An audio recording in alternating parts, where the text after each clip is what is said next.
race to go fast, and now you got to play the second game and crash on the racetrack. Matt Kovaluk, one of the stalwarts of the Busch North Series in his Mohegan Sun Chevrolet number 40. Got it hard into turn 3, and it came around, snapped around, caught the back end up between 3 and 4. Kovaluk, runner-up for the title in Busch North, didn't have a provisional and had to go or go home. And let's see what happened down in turn 3. Matt's got the window net down. He's going to climb out. He's going to be okay. See right there, got that left front wheel down on that apron, and that's a different banking than the actual racetrack, and it shot it up the racetrack, got it loose, and there you see the results. I was going to say, that's exactly what it did. When you get that left front down on that apron like you do, it basically unloads the car, and the car just basically snaps around. I mean, he has no way to recover from that. This clips it right there, and away it goes. But you're right, Mike. He knew he was a go or go home. He had to stand on it. Of course, you're trying quite a bit harder than you would have practiced, and this is the results. And you get down the left front on that flat, and it's just like jacking up that corner of the car, and the other 3 tires instantly break traction. And the other thing, too, guys, when you look at it again, if you go back to it, it's almost like when he got down, he realized the car turned in too good. He knew he was going to get down there and almost probably try to cut it back at the same time, so that compounded the problem. A good guy and a driver with a lot of talent, and it's a shame to see Matt Kovaluk tear that car up. Right when he gets right down here, all of a sudden he sees it and he kind of snatches it, I think, at the same time, trying to get it back up the racetrack. And it's a real tricky the way you enter these corners to be able to hit the apex just like you want to, and he definitely clipped it and got too low too quick. And as soon as you saw that smoke from behind the car, that wasn't so much from the tires, but it's from the dirt that builds up on the racetrack and dust and little bits of concrete and rubber debris up above the groove, because you don't run that upper groove during practice. So your margin for making an error during qualifying is very narrow. Yeah, I mean, in the race tomorrow in the Busch Series and the next L Cup race Sunday, they'll be running at the top, in the middle, at the bottom. Pretty much qualifying, Bob Dillner, you're right around the bottom. That's right, and that's where Kenny Wallace tried to keep it. We were talking about 34th. Kenny needs to really pick it up from practice. He was only 44th quickest and 25.28. See right there, just he's having to wait so long to pick up that throttle. He was well past the center of the corner before he could pick the throttle up. Car looks really unstable getting into the corner as well as all the way to the center. He runs up the racetrack out of the throttle a long period of time, and then when he finally gets back into it, it's not real. The engine looked like Lowe went on that car then. Yes, it did. His first lap was 24.48. But now that's really going to make some guys a little bit nervous, like Shane Hall, Aaron Fike, Ashton Lewis, Kyle Busch coming up here in about 4 cars. So he definitely, I'm sure, put down a lot of oil. And we have seen at this racetrack in the past, when somebody put down some oil, this racetrack gets that much more treacherous. Shelby Howard lost an engine in practice, and it took him quite a while to try to get that oil up on this concrete. So Kenny Hendrick in trouble, and so far this man, Casey Kane, on the pole. Oh, car to wall. Oh, here we go. Man, that was close. J.J. Yaley in the 18. Good job by those guys. Oh, and they're still trying. The green is still out. And cars everywhere. Caution's out. And J.J. finally wisely moves up next to the outside retaining wall to give open racetrack all those cars behind him. Tell you what, a lot of those guys did a good job there. I couldn't tell no McLaughlin was back there, but Yeah, he's got some problems there. Yeah, he smacked that wall pretty good. Those wheels don't look like they're both tracking north at the same time. Trouble off turn 2 looks like this. LE18 car right in front of Biffle.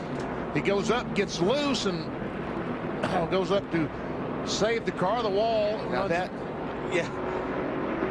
The Hornaday did a great job just missing it. Oh, look at Kyle Busch. Whoa, whoa, whoa, whoa, whoa, whoa, whoa. Brakes. Nice job there. Mark Martin. Mike Wallace on the apron of the racetrack. Here we watch another shot, and boom, in the wall. Thing is, if the yellow didn't come out, these guys still have to go hard, but really a jam up here. And you see all the debris that was flying down on the inside. I'm sure that was brake rotors, because when these cars slap that wall with the right front tire, it usually breaks the front brake rotor, and which is a cast iron, and all those pieces go flying around. And NASCAR wisely, so Truex still hasn't led a lap, hasn't received 5 bonus points. Oh, look out! out. Look Trouble, out. there they go. The 2 and the 8. Hornaday, Truex into the wall, one of the championship contenders. And a crowd behind them. There's Blake Feast at 0-0. Just, I don't think he even touched the wall. Maybe kissed it. Yep, with the He right did rear. kiss it a little bit with the right rear. You're right. Caution is out. Man, the 8 car just tried to drop down in behind the 55, and the 2 unfortunately was there. He was hunting for the bottom of the racetrack, and unfortunately the nose of the 2, as you said, Jimmy, was already there. And they're having some discussion about that. Take care of the car. Truex Jr. in the 8 car came in as the championship leader. Significant damage to that machine. Until we see a replay, I still think that the 8 kind of tried to get inside of a hole that wasn't really there. That's what it looked like to me, Jimmy. And I wonder how in the world they're going to put fuel in this car. There's a lot of work on the left rear quarter area because that's where the fuel filler goes in, and there's that's mangled up. 2 mangled to put gas in it right now. Truex, Hornaday on pit road. Go ahead, Jimmy. I was going to say they've got some major damage to cars, you know, limping sideways down the road. They're going to lose multiple laps trying to get this thing back in action. And at this point, the 5 just has to hit his marks and have a clean day, and they're going to make up a lot of points on this 8 team. All right, let's take a look at what happened. All right, Jimmy, here we go. Obviously, those guys are racing hard for the lead. Hornaday rolls in there trying to get there to the bottom, and man, that's a racing incident. Ron's trying to follow Robbie Gordon through, and the 8 wanted to close the door as fast as he could and pulled it down, and they unfortunately met there at the bottom. It's hard to place blame on anyone, solid blame on anyone. It was a little from each guy. But the 8 car is going to blame the 2, and the 2 is going to blame Nick. That's the way it goes. Absolutely. Now this angle looks like the 8 comes down across the 2, so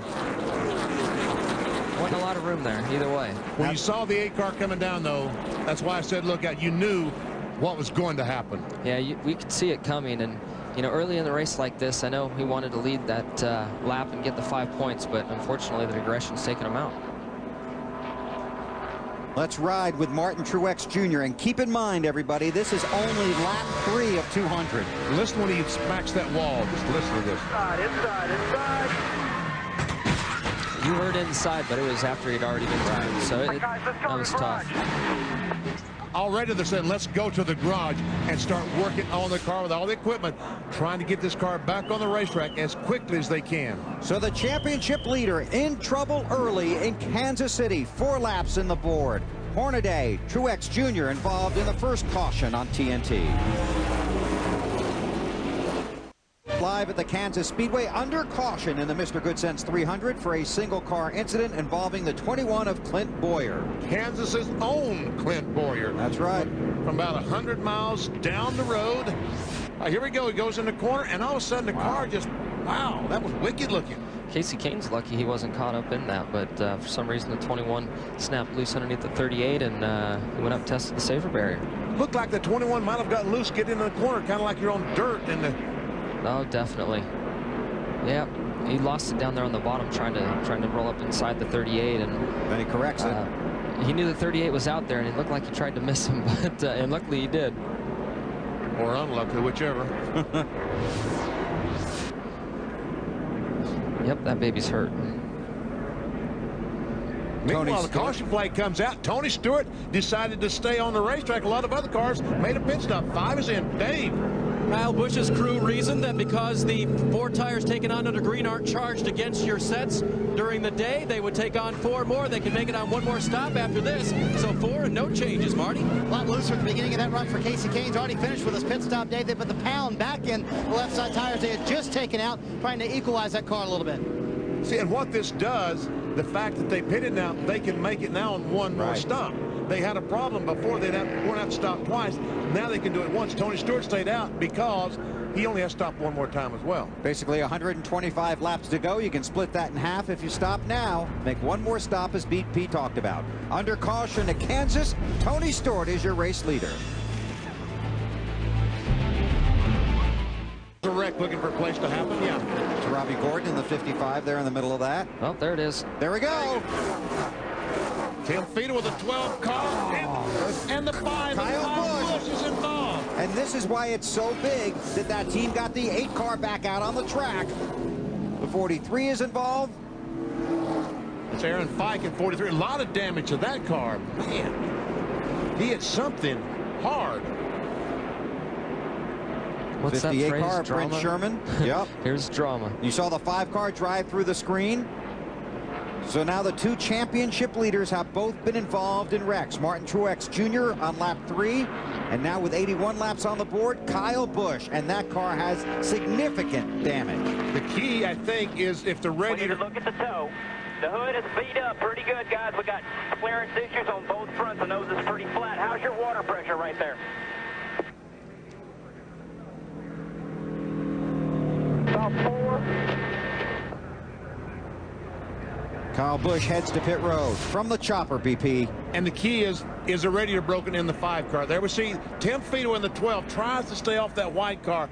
He turns the car down the hill. When he does, he spins. And Aaron Fike ran plowed in the back of the 58 of Brent Sherman. And these cars are still flying through the wreck. You see those cars flying through the wreck? They're trying to get slowed down. It does look like the 5 maybe dropping some fluid. That's gonna be bad for him. But you see Kyle's trying to get stopped. The problem is he's on low tire pressures, and the car snaps back to the right there. There wasn't any contact, just a low pressures, hard on the brakes, and it snapped back to the right. Oh, Blake Fees in that 00 just barely squeezes through. And you saw them rehearsing this, huh? Yeah, they were trying, and it was actually a little further back, but man, you just see the 12 clips the side of the white car, whichever that was, and comes around. That might have been Ashton Lewis Jr. in the 46. Busch had climbed within 62 points of Truex before that crash. Wally Dallenbach with an onboard camera. It's David Green on the inside. Oh, yeah. Get on the bottom if you can. Get on the bottom there. Good job. Come on. Clear. Good job. Let's look at the... Oh, there goes Aaron Fike. He's in a hurry to get to the wreck. Yes, he is.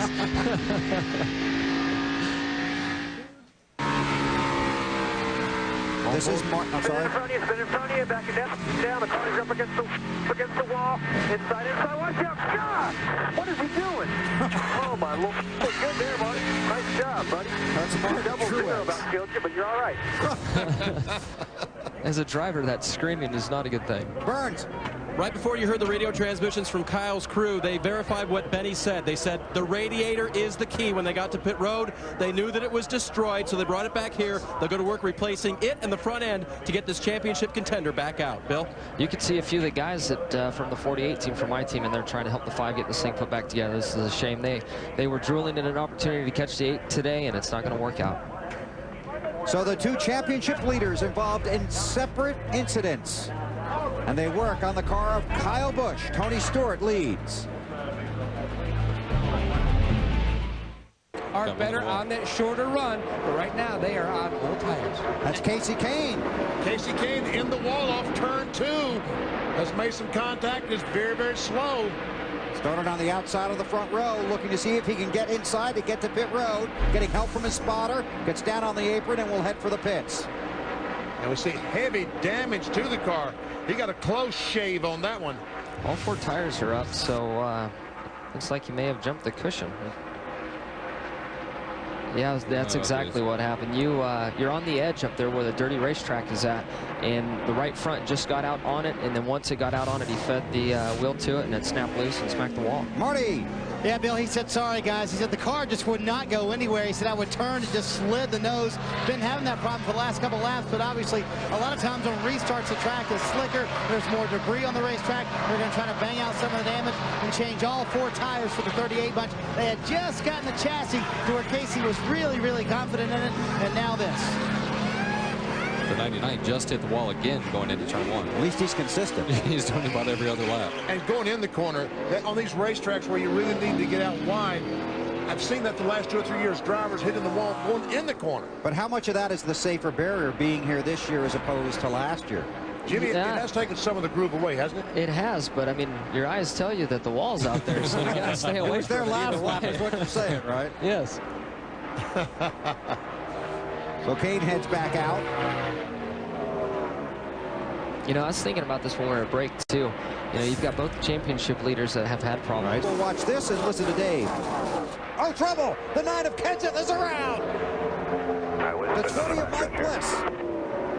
This is almost identical to the same spot he wrecked in the NASCAR Nextel Cup race last fall, Matt Kenseth in the 17 DeWalt car. That's a tricky spot. You know, the racetrack gets real tight over there coming off of turn 2, and everybody's just so hard on throttle. And Mike Bliss, a 20 car, had no place to go. I think he ran into the 9. Kenseth was running 6th. Take a look at what happened. Bliss was running 10th. Kenseth on the outside. He starts by Michael Waltrip, but all of a sudden, the same thing as a 38 just a moment ago. He, as Jimmy says, jumped the cushion. And there is definitely a cushion here. You know, the rubber definitely starts to build up above the black that you see on the racetrack. And it's just like hitting gravel. It's treacherous. And that's rubber from the tires that is worn off and basically comes to rest, almost like on the shoulder of the road. Absolutely. A look from upstairs. Never see Kenseth, and we see easily that he's above the, and never see the 20 car with no place to go. Literally. Yeah. The 99 definitely moved up the racetrack just a little bit. May have forced Matt up there just a pinch. Doesn't take much.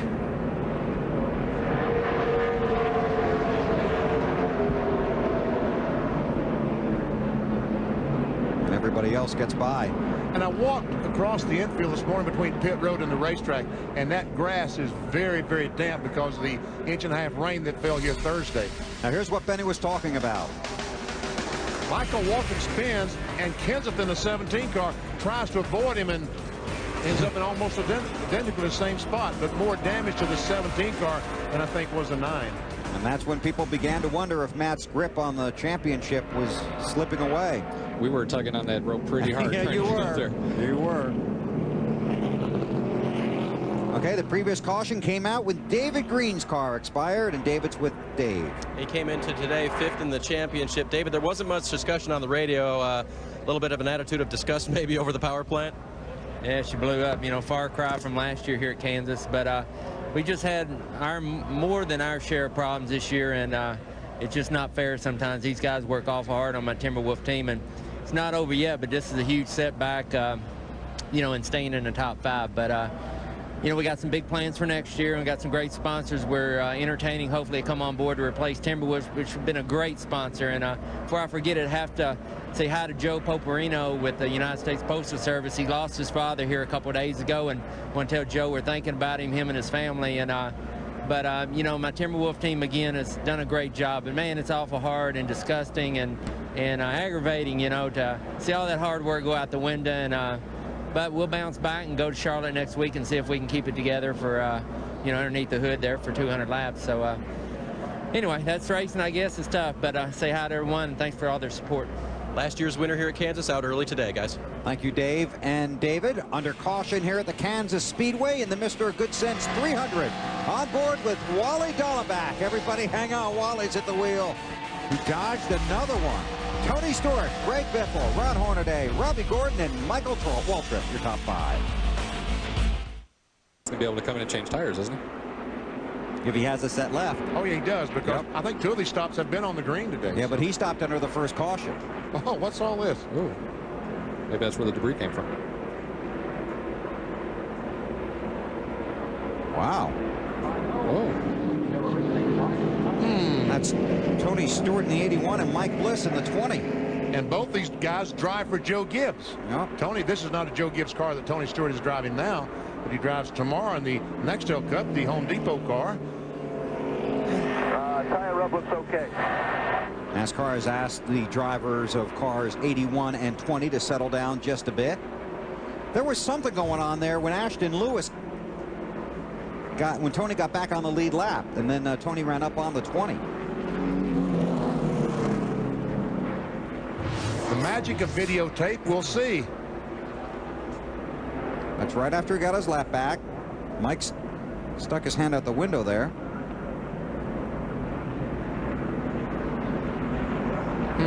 Looked like he waved him by. Yeah, it did look like he was going to wave him by.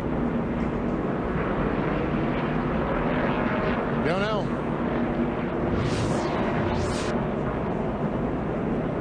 Meantime, Tony Stewart is now back in the lead. We've recycled through all the pit stops, and Here he is in front. But Hornaday, he had about a 3 or 4 second lead on Hornaday, and now Hornaday will be right on his rear bumper. And Hornaday may have a vibration, may have a tire going down. Maybe he does have a vibration, maybe a tire vibration. Here comes Hornaday. Yep. He did more than brush. Oh, he sure did. Yeah. Hey, guess what? He didn't brush it, Billy. He hit it. Yeah. You know why? He was loose. You got it. Yep. He hung on to it as long as he could. I don't know where he hit, but he hit a ton.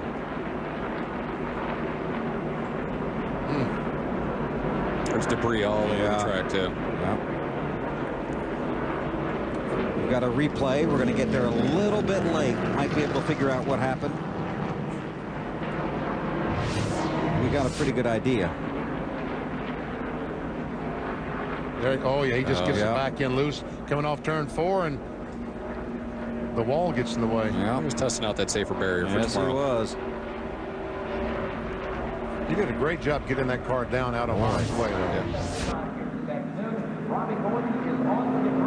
the right rear tire, I guess he blew that out and hit the wall. It's torn off the right rear quarter panel on the 55 car.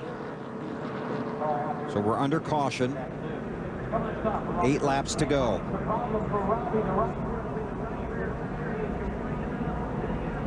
It'll be interesting to see how much cleanup they have from this. They just went and put about 4 rounds of wedge in the back of that thing. Try and help it out.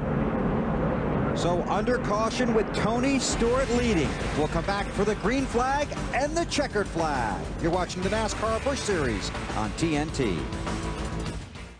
And there's Tony, there's Nemechek trying to get, and there's contact. Stewart is around. Nemechek goes to the lead. Caution is out. The field is frozen. Oh, look out. Wally just barely missed him on the inside. It's going to be a green-white checker. It sure is. We're going to have a green-white checker finish. So Tony Stewart will not win his first Busch race. And how much damage does Nemechek have on the right front of his car? And let's see where they... God, no. He pinched me up in the wall. The radio of Joe Nemechek. Pinched him. Pinched him up in the wall. He's got a lot of damage on the hood. Yes, he does. Under rules modified this year, NASCAR has instituted a green-white checkered finish in both the Busch Series and Nextel Cup. If the field comes to the yellow flag at the conclusion of the scheduled distance, the race can be extended for a one-time only attempt to finish under the green in a green flag, white flag, checkered flag finish. That's what we're looking at here. I see the neck brace up on the top of that car. I don't think I would read too much into that. I think they just... Tony Stewart's helmet is off, and I think he's going to get out of the car. One of those track workers might need it if Tony gets a hold of him. Yeah. He'll be upset. Yeah, here he comes. So it looks like he's going to be okay. Thank goodness. That's one of the things that's scary about these guys running in the Busch Series, the race on Sunday, and are battling for the championship. And that's one of the things that we're going to have to face next week when we're racing at Lowe Speedway. Bobby Labonte comes to mind at Darlington. Sure. Got injured in the Busch race there. There's Tony climbing out of the ride.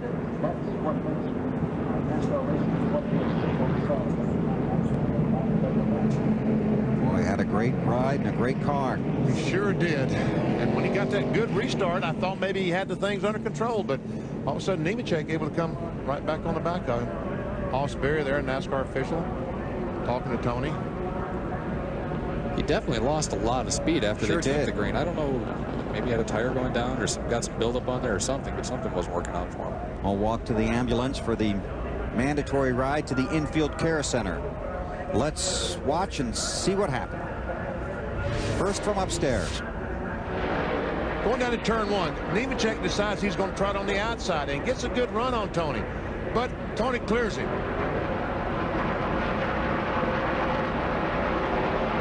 Wow. That's a tough deal right there. Boy. Is that Wally? Yeah, on the inside down the grass. Wow. See, Nemechek thinks he's on the outside of Tony. He thinks he has a lane there, but there's only about basically a half lane. What'd you say, Chad?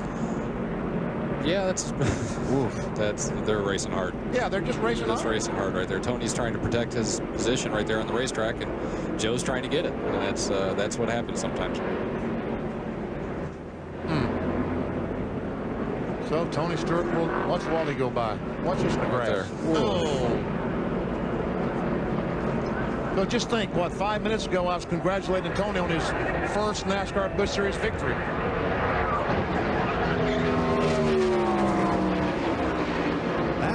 That's a wild ride right there. Yeah, that's scary coming back through all that traffic.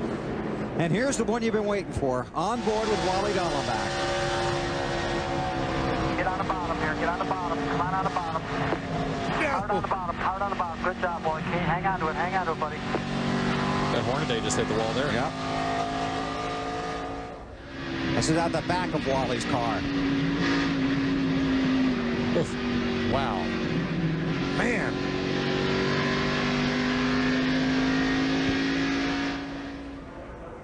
Once more. Down the backstretch. That was with 2 to go.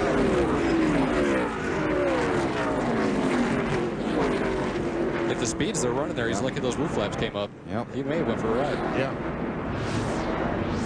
The scheduled distance here. 1 and 2 is where the incident has taken place.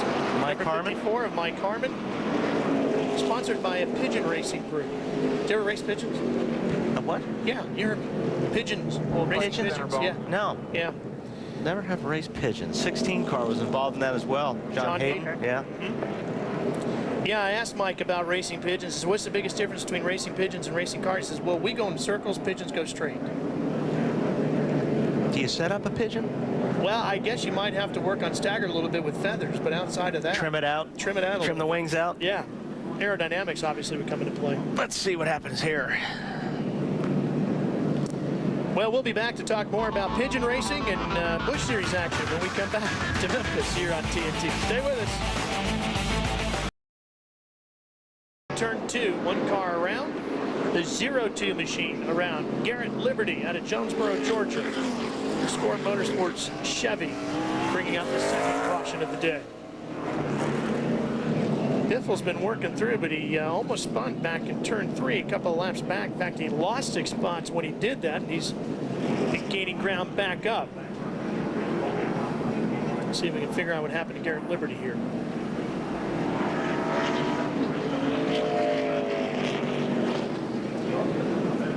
So our second caution of the day. Give these guys an opportunity. They need to work on their cars some more. Pit strategies. See what they're going to play out when we come back to Memphis.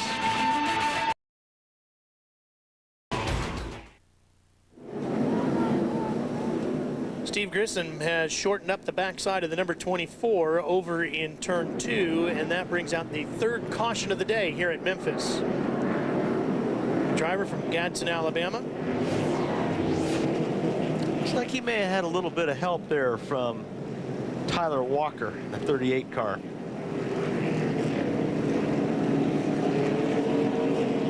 You can see the safety barriers there. That helps some, but still a hard enough impact to push the back end of that car up. Yeah. Tyler has never raced here in a Busch car before, but he has run here in a USAC Silver Crown car.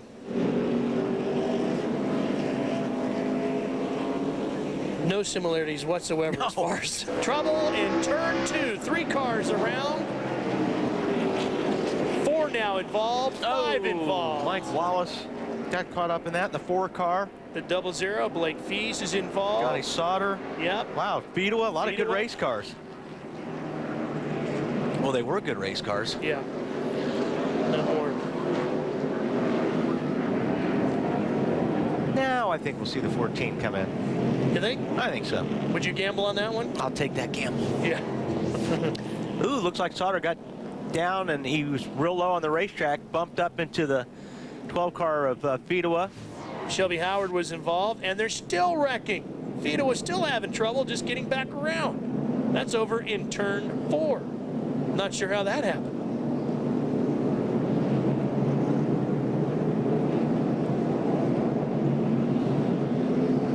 Huh. Wow. Maybe somebody not happy with what happened over in turn 2. Well, if that's the case, I hope we got it. I want to see it. Yeah, no kidding. Mike Wallace has made it to pit road. Blank Feast is still sitting inside his car, although he is moving around. Yeah, it looks like Johnny Sauter just got, he was way down. I don't know if I think there's a curve down there. All right, here's the one you were hoping for, Wally. Here's the second one with Fido.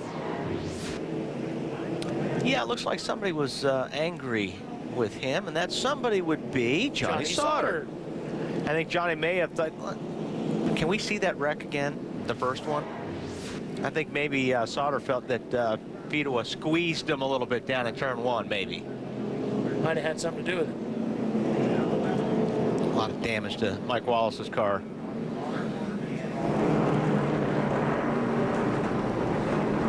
Well, we'll have to straighten this one out a little bit. Stay with us. We're coming back to Memphis right after this.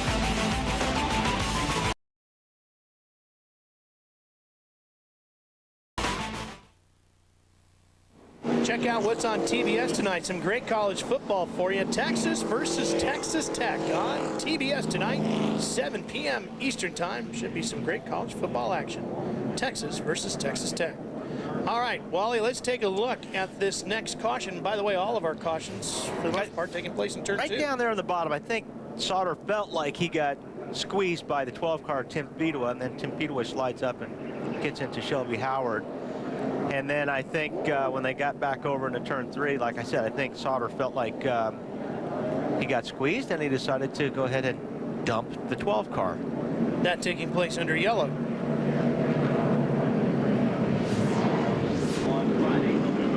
So Sauter makes his way back out on a pit road, but surprisingly, we haven't heard anything else about it.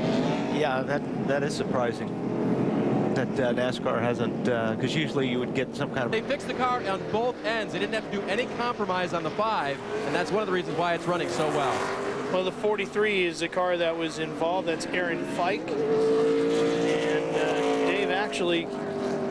Dave Blaney might be happy you were talking if you bring out yellows, because that's something he's been looking for. Yeah, I would think they're going to come in on this deal, get tires on it, but you know what? They're going to lose a lot of track position right now.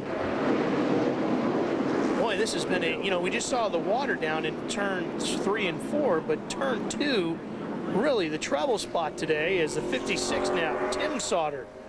Well, that's good for his brother. Yeah, tough day Johnny Sauter, because now he gets his lap, he gets the lucky dog, and he'll be back on the lead lap. And we've shortened up the backside of that race car too. Mark, let's try this again. Take 2 with the Navy Allen. Ralph, you got to spin it again, man. I'm not even going to start.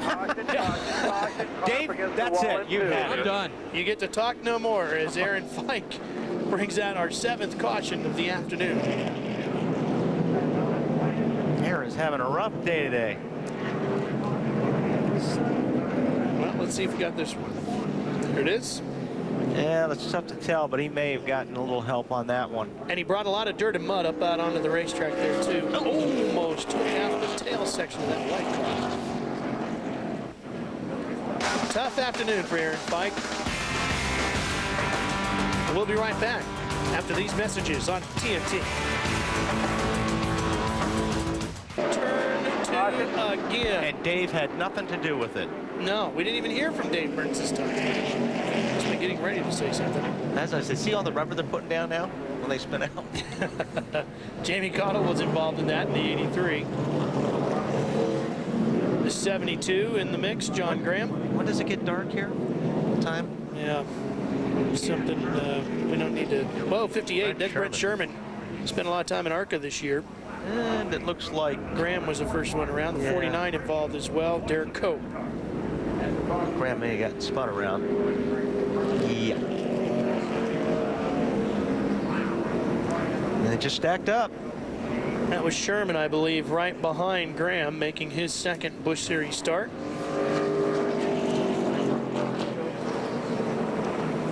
His whole goal today, Brent's, was to stay out of trouble. Didn't work out too well there. No. We'll be right back. This is where I stopped talking because there's another spinning car, guys. Thanks, Dave. Yeah, well, and you almost had one earlier, too. Hey, he was doing so well, too. You were getting through it okay. We are past the halfway point, and that would be caution number 9. Garrett Liberty involved, and he brought out a caution earlier today.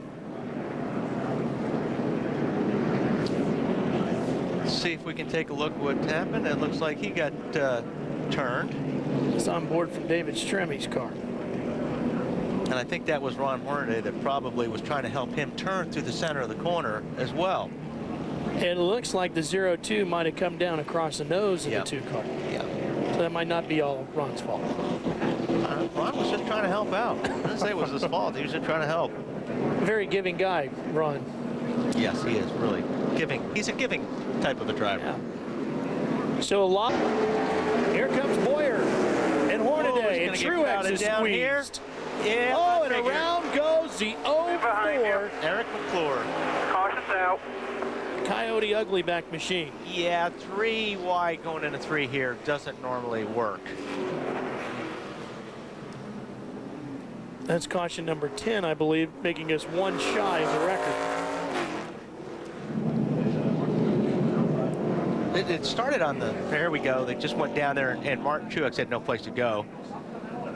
Obviously, he was in the middle, but they kind of squeezed in on him, and he tried backing out of it, but the 8 car tried backing out of it, tried to avoid that, but he was just couldn't get out of there quick enough. This is a look from Stremmy's car. And the 8 has to be worried about that right front right now. There's the mark on the 04 McClure, which came from Stremmy, or from the 8 machine. Okay, we're going to get that record. Oh, I'm that's yeah, that's easy. That's easy. See if we get a look at the other side of Truex's car and see if he's got any damage to the 8. And that brings out the record-tying 11th caution of the day. Did not see what got Michael spinning first. And boy, I'll tell you what, every time you back a car into the wall here, safer barriers are not, you just shorten it up. Barriers are good for the drivers, but they're still pretty tough on the race cars. Yeah. Well, let's see what happened. Looks like somebody, oh, that was Michael getting underneath a car and just got sideways. And then I don't know what happened up there. It looks like Mark Green may have got run into by... Michael just missed getting into the wall, too. That was close. Ashton Lewis just slid by there. So the lovefifi.com has been altered substantially. Coming back after 161 of the 250 are complete here at Memphis. And you're building that confidence. Another year is not going to hurt. Guess what? We broke the record. Caution is out. Track should be clear. He just didn't. That's number 12. Now the record number of caution laps is 71, which was set in the first race here back in 1999, and we're at 59, so we might break that one too if we're not careful. Jeff Green was the winner on that day. Now, and what's this do to your strategy? Well, I you know, with 50 laps to go, boy, I think if you're the 5 car, you've got to come in and put tires on it because you know you're going to get past. Yeah, but you didn't even have a strategy because you were gambling all the way through earlier. I mean, if you change that now, now are we past gambling? Are we into this is what you got to do? Well, yeah, now you know you've got 50-some laps to go, and you've got to set yourself up that whatever you do now is it. That's all you got for the rest of the race, yeah. So what do you want? I want tires. Isn't that what you always want, though? Yes. You're easy that way, do you? You're really easy guy to figure out. Yeah. Just give you tires. Just give me grip, please. You know, it depends. If you're in Kyle's position, you know the 8 car is coming. You know he's 0.2 of a second faster. Here's the 87 going around, which was the reason Todd Zegedy bringing out the record-breaking 12th caution. 72 Graham. Off a 2 here, up against the wall. Up against the wall. No caution. No caution. Caution. No, it's going to be a caution. Caution is out as Michael Waltrip brings out caution number 13. We're going to have a green white checker here probably, and that is always fun. Is that the driver in you talking? Yeah, I mean, well, it just depends where you're at. You know, green white checker stinks when you're leading. Yeah. But boy, it's great when you're in second. Yeah. So if you're Biffle, you're pretty thrilled right now. Yeah. Yes. And there's Bono. Kevin Mannion losing his pen and probably losing his nerves over this one now that he's got to go through a green white checker. All right, so while they get ready to go green white checker, we will take care of some business. Stay with us. What a great finish to the final short track race of the NASCAR Busch Series for 2004. Don't miss it. Stay with us.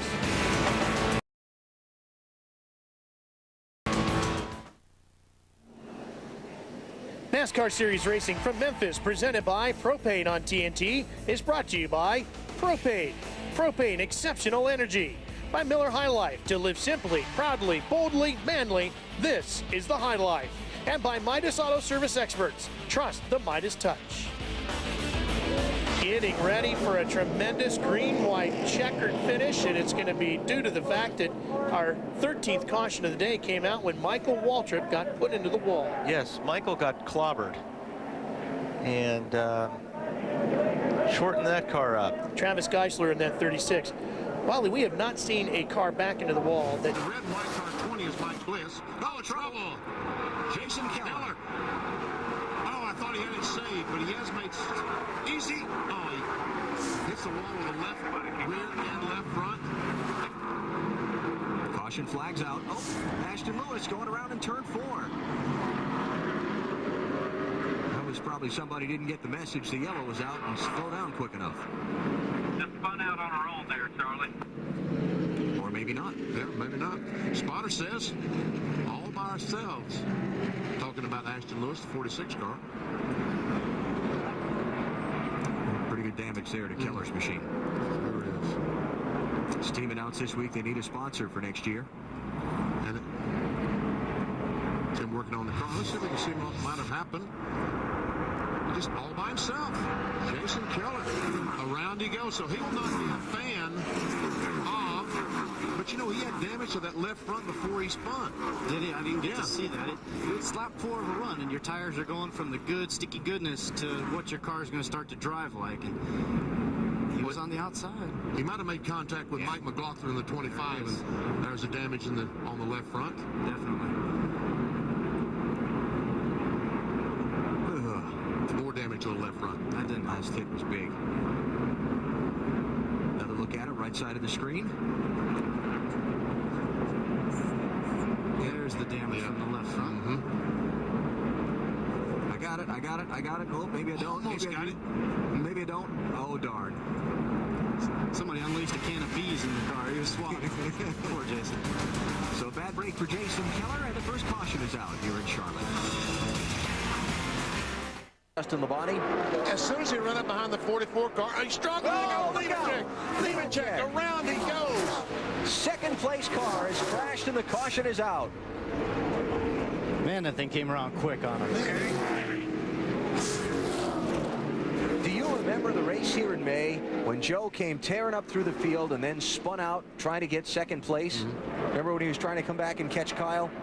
It may have been over in 1 and 2 in the same spot, wasn't it? Boys, we're all done, man. Sorry about that.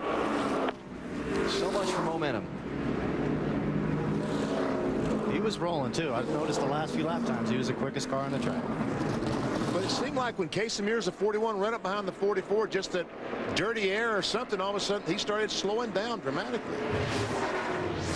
Here we see the 88 Nemechek underneath 41, and Kerwin, you lose that air that off the rear spoiler.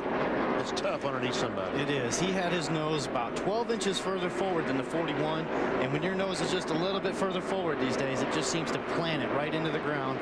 Turn 1 is probably where you're going to be the loosest. Well, 3 you're also, but loose on entry here.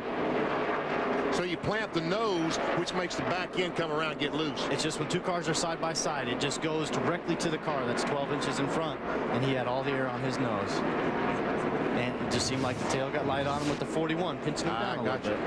You know, I was just checking my notes. Joe Nemechek was leading in May when he spun out with 17 laps to go. Alan's the historian. He's got us under check. It's not working out for Joe here at this racetrack in the NASCAR Busch Series this year, is it? No, he's going to the garage. As he told his crew, we're done. So second caution is out. Pit road. We've got trouble off turn 4. Boston Reed, the 87 car, goes around and around, and hang her down there, Boston. Where she stops at the start-finish line without hitting anything. And Derek Cope has spun the 49 car as well. I don't think he hit anything. Here's Derek, who is back on track after being in the garage area. Hit me from behind, Hermie. Wanting to tally up. All right, there we see the 87 car. He's going to get a little bump from Tim Feedway in the red 12. And around he goes. He gets in the grass, and well, there's no stopping it there. There's 2 full spins. Go for 3. Almost.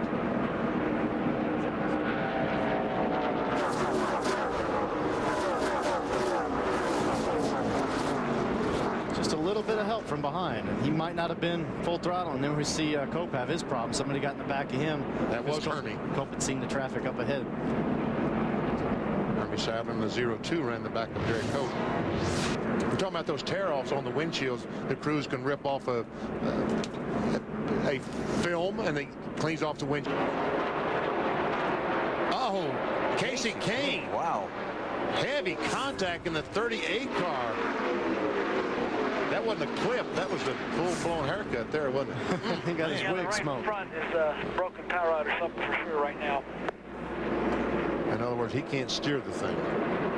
Try to work his way down into the garage area. That was a tough hit. So caution flag is out, and Casey Kane with a pretty good pop. He had a crash here in the May race as well that ended his day when he was running pretty competitively. You see the right front tire is not working at all. What we have of the crash, top of the screen, there he is. We see the big black mark back between the middle of 1 and 2. There's a brake rotor flying around on the racetrack, and all of a sudden, oh boy, something broke on the right front. Yeah, that tire went down, or something broke on the right front. Now watch, you're going to see a piece of brake rotor about there going down the racetrack. Remember last week Mark Martin flattened 2 right side tires on a piece of brake rotor. I've been in that same boat here at Charlotte as well. There's sometimes when you hit the wall that the impact is so severe that it knocks those brake rotors out. I've run one over, gotten a flat tire. Pit road is closed. Casey dropping bits and pieces of debris down the pit lane. So let's take a break. Caution flag out. Casey Kane with a hard crash here in Charlotte. He'll not be back in this 20 car next year, and a caution on the track. Boston Reed has found some trouble. He has found the outside retaining wall. It's interesting. It's in turn 2 in the same spot that Kane had some problems. Another one of the Hendrick development drivers, 21-year-old from Logansport, Indiana, in his second NASCAR Busch Series race, and this one isn't going to work out. Also ran the Richmond race back in September. No, you don't have any brakes because you've knocked a rotor off the right front when you make contact with the outside retaining wall. So don't step in front of the car, crew. Yikes. I guess the rear brakes is what stopped it. There's not a lot of rear brake, but enough to bring the car to a halt anyway. I got a little bit of a fire under there. Took off to the wall. Or probably was going down. Just get a tire on it so we can roll it back to the garage. Gary Putnam, the crew chief. Marty? Yeah, Alan Boston had told the guys that the car was extremely tight, just would not turn in the corners, and he found the limit of where it wouldn't go. He said it just took off to the wall. As you heard him on the radio, they are going to the garage right now. Okay, leaders last pitted at lap 38. 2. Is that Ashton Lewis? It is. We saw him have trouble at the beginning of that run. He just wasn't up to pace. Run over by your buddy in the 26 car. Somebody knocked him up into you. Got a toe out issue there, VP. Yes, he does. He had bounced off somebody and had that right front fender pushed around earlier when he was struggling in traffic there, and obviously the problems have worsened.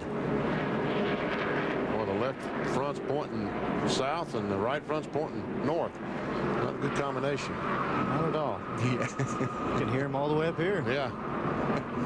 All right, let's check it out. The 26 car, Mark Green, is on pit road. Right side of the screen. Yeah, there we see the 26 go up and makes contact with the left front. Just kind of knocked the 46 up in the wall. That might have been Aaron Fike in the 43 that was in tight there with Mark Green in the 26. And Lewis going to go to the garage. Yeah, he turned it too early, but he barely can drive it. He's lucky to be where he is. This is an interesting yellow as far as making it to the end, isn't it? Yeah, what do you do? Come in and take that splash of fuel?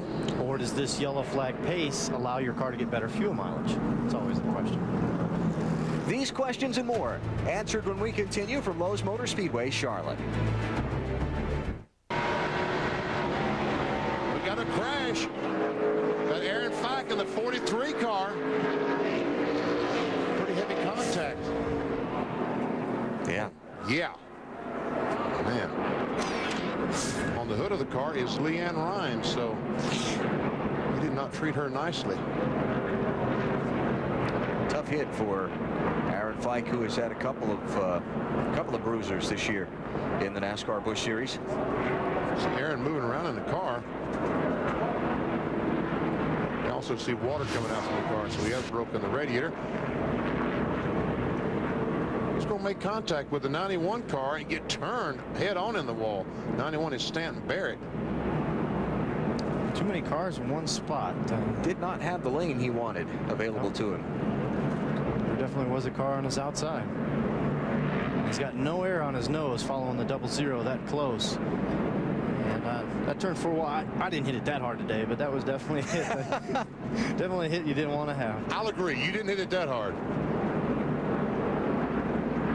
Nice to see that when they put the safer barriers in at this racetrack, they put them all the way down this front stretch side, because you can have some hard hits here. As witnessed by Aaron Fike's crash. And he has gotten out of the car. Waving to the crowd. Coming at you. But one thing that you see that NASCAR has done is that section of the track where I brushed the wall today and where Aaron had some contact, there is no soft wall in that position. It actually goes back to the flush concrete, and then they bring it in again through the trioval section. If they did take away 30 inches, 36 inches of the racetrack there, every single car at happy hour would have hit it. This place is very tough off of turn 4, but they had to give us that dog leg in there so that we could still have the general line off the corner. Stan Barrett's car on pit road. His crew getting a look at the damage there. And the 9th caution flag is out in this race, further giving the guys who didn't stop for fuel before a little margin of cushion to make it to the checkered flag. A little bit of a loss in points. Kyle's on the move. Oh, trouble! Look out. Labonte gets... Mike Wallace. I'm sorry, I said Labonte. That was Tim Fiedler. My bad. Oh, boy. Damage. He got the inside wall, didn't he? Looks like it. Finally turned the engine off. You see the engine? I'd say he's a little hot inside the race car. I'll go to the garage. That's too bad. So this would be caution number 10 in this race. Still a couple away from the record, by the way. We had such a great start to it. I know. Flat left sides there on Mike Wallace. Yeah, caused by the spin. Look at the smoke still hanging in the air.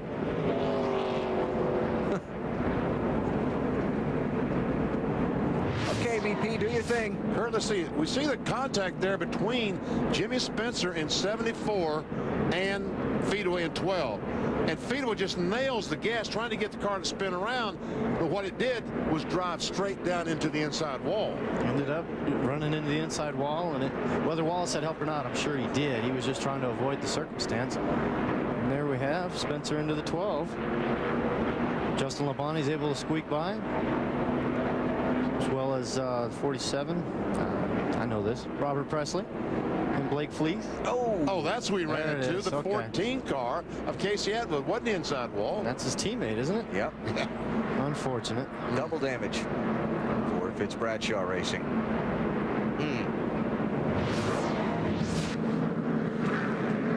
So Mike Wallace getting some fresh tires and heading back out onto the track.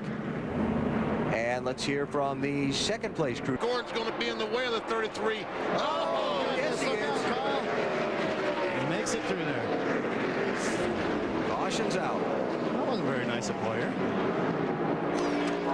He did really good running through 3 and 4. He just was too busy racing the 5 instead of the 55. Maybe what you call misjudging your closing rate. Very good. So this would be yellow number 11. And now we are closing in on the record. The record is? A dozen. Yeah, we are. And we're probably not over yet.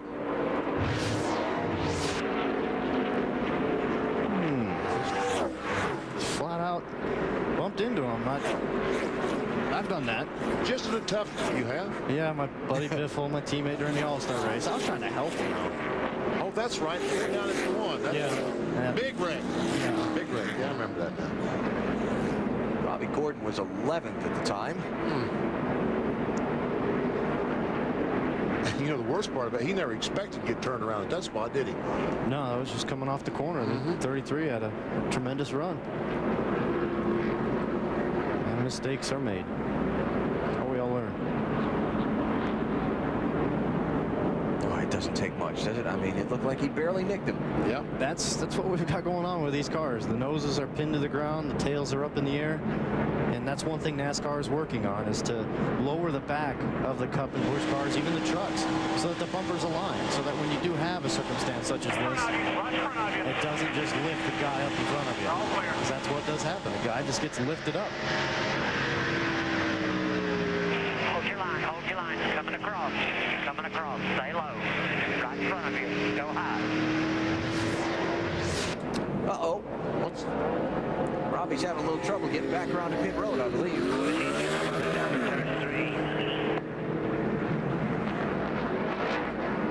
Okay, this would be the...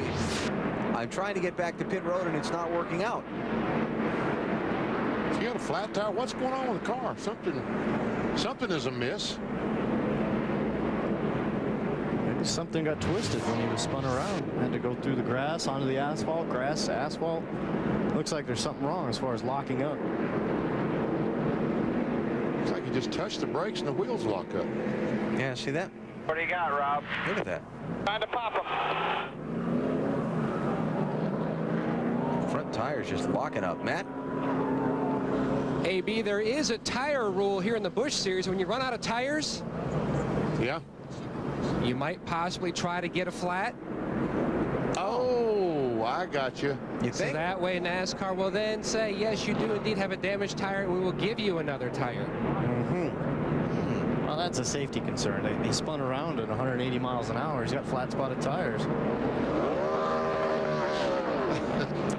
Well, didn't get any tires, so I guess Robbie got the word on that. Oh, man. Although Robbie will be reporting back to pit road at NASCAR's request.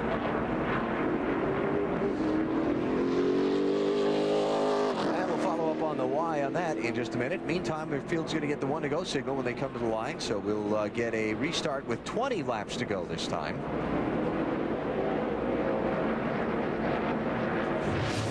Full speed.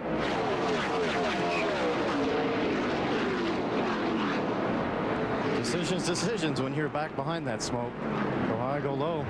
I tell you what, it's a good thing that car did not back up the racetrack into the outside retaining wall, because all those other cars, that's where the way they chose to go is out next to the outside wall. Hey, Matt, that 55 is coming back down pit road. BP, they were asked to come back to pit road and just to check his brakes, just to make sure that there was not any issue with his brakes on that 55 car. That's why he's making his way back down pit road. Marty? Well, Matt Kenseth, not too excited to see this caution flag, because his car was going really well, and he was actually a little bit faster than Jimmy Johnson, if not the same speed as him. Matt said it just takes about 4 laps for his car to come in. In fact, he said, Jimmy's probably going to pass me here, but we may be able to get him back if we have time. Robbie Gordon has gone to the garage. And really, truly, that was the wisest thing he could do. If he's not going to get any more tires, it would be unsafe out there on those tires, I really think. Oh, trouble up turn 4. Dave Blaney.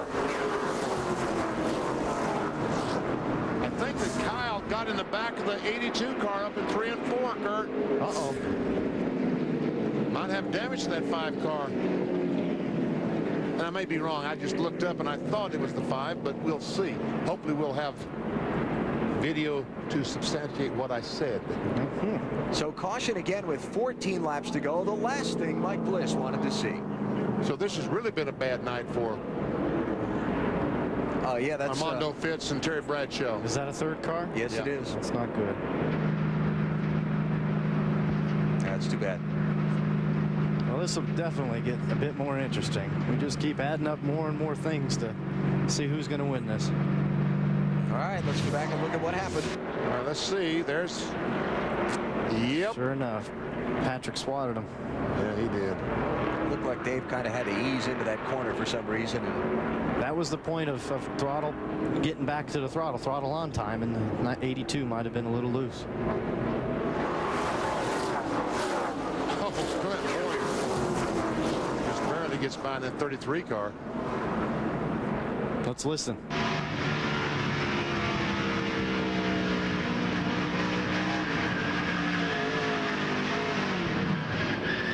Just as he went back to throttle is when he received a little help.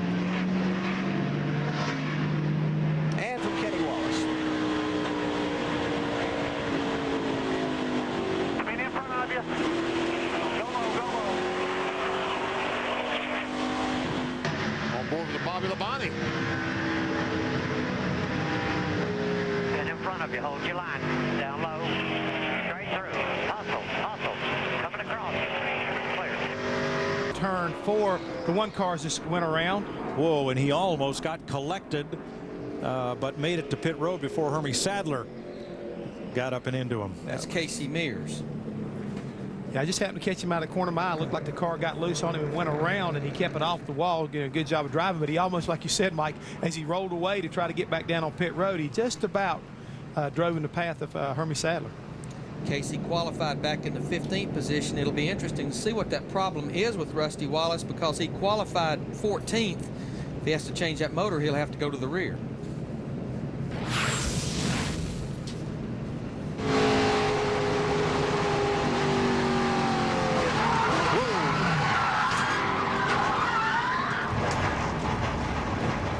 Did he get booted, or did he cut down a tire?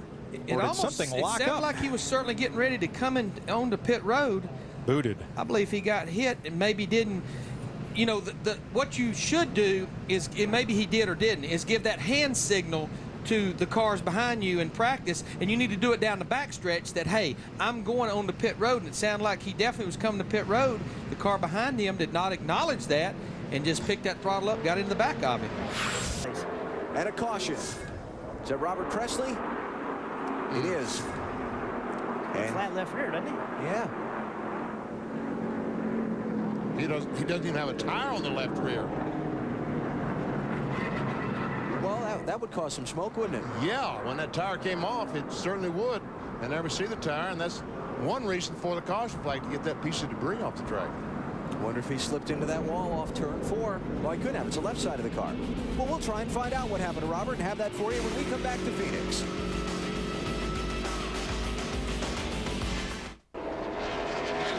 Uh-oh! Mike McLaughlin in the wall hard, looks like. Caution flag. Looks like all the tires are up. That doesn't look like a flat tire. Looks like it just got a little bit high.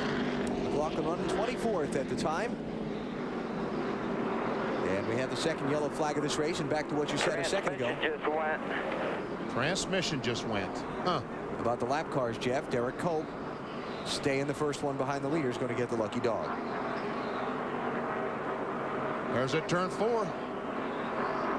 Just brushing the wall off turn 4. That's the corner we talked about. Yep. So the transmission was before or after? I don't know. Well, it had to be after, because he was coming off the corner. It wouldn't have. If the transmission would have broken, somebody would have run over him from behind. But he thinks it's a transmission. What he did when he hit the wall. That would be the reason the third caution is out here at Phoenix International Raceway. It's Dave Blaney. Dave is backed in the fence in turn 3 hard. Just looking ahead from Wally's car. It's the car in front of the car in front of Wally. It's Justin Labonte right in front of him, and see Justin turn abruptly and get the car sideways. I don't know if there was contact or he was just trying to avoid the spinning Blaney. Before that, Michael Waltrip had some contact on track with David Stremme racing for the 20th place. See, Stremme is battling the 23 car of Kenny Wallace, and I guess he just didn't realize that Michael was back there, came up the hill, and almost got turned head on in the wall. Tore up Michael's left front fender pretty badly. He had to pit and try to get it fixed. Watch this. Oh, that was close. Yeah, well, you heard Michael lift. You know, he saw him coming. He lifted. There's nothing he could do. So none of the leaders pitting under this caution. Just some of those who need some repairs, like Michael Waltrip, who rejoins the race.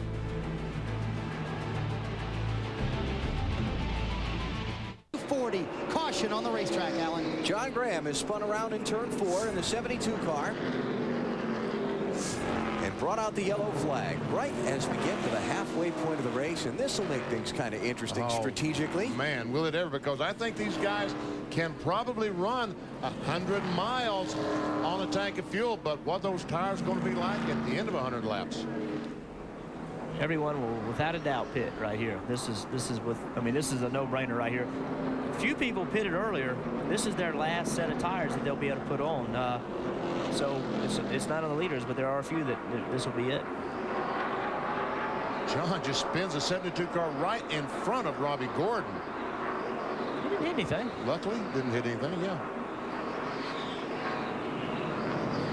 That's a bad feeling sitting in the middle of the racetrack watching all those guys come at you. Yeah, looking out that driver's side door. Not good. Yeah.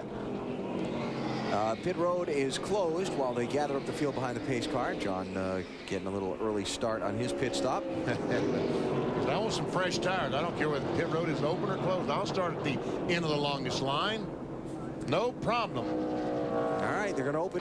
McMurray trying to find a way to get around Kyle Busch with 13 laps to go. Oh, no! Almost took out the leader, did John Graham.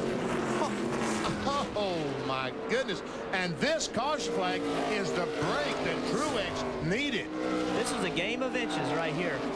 That right there almost took out the leader. Instead of it taking the leader out, that may have just won the race for the 5 car. His car is better on cold tires. There was a lot of pressure getting put on him. Looked like the pass was going to happen, and this caution came out. Now he gets a chance to cool his tires. This is a game of inches. There we see Kyle Busch going in.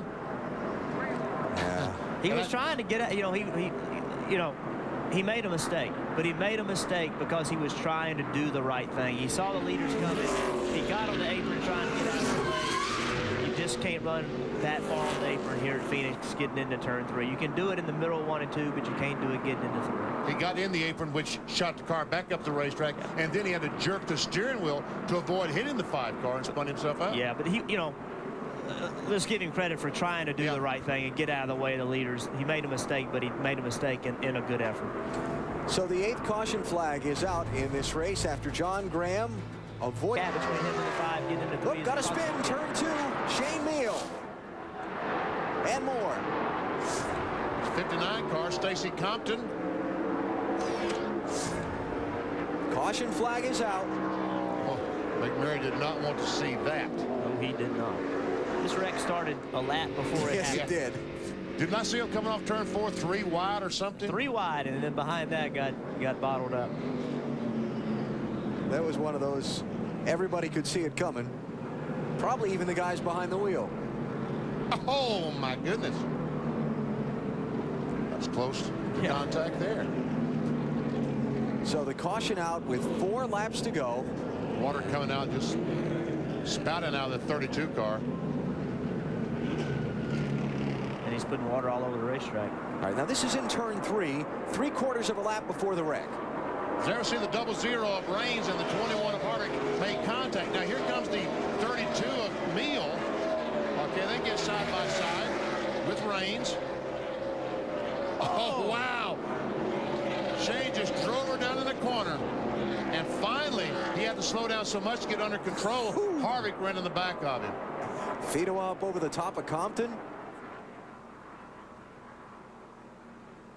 Watch this again.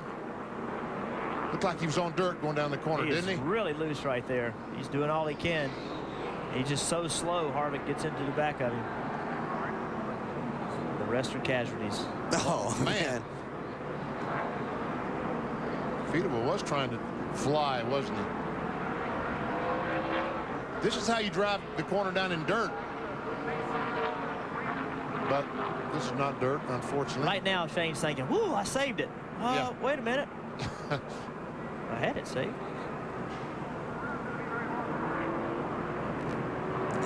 You get bottomed up like that, they get so slow in front of you that, you know, Harvick got into the back of it, no doubt, but they just slowed down so much because Shane couldn't get back in the throttle. Let's go on board with Shane Neal and listen.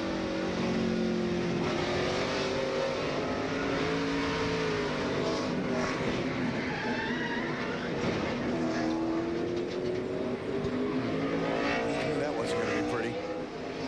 Michael Waltrip's view.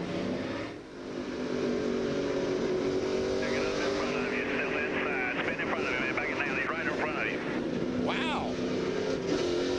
Michael did a fantastic job to save that car. Yeah, he did. A little green-white checkered rule here. Yeah, we're going to go to overtime here at Phoenix. Is Shane Neal's car on pit road? Be lucky if they can get that repaired with that water streaming out from under it like we saw before. They're going to burn this thing down, I'm afraid. The official says you can't go anyplace. I don't know what the problem is, but the official's not going to let them move. Hold on. Bounced off of by Paul Menard in the 11th. They're still bouncing around. Trouble! McLaughlin's into the wall, and it's Bliss that's involved. Oh, easy. Oh, Johnny Sauter with a big hit. And Sauter had already hit something very hard before that.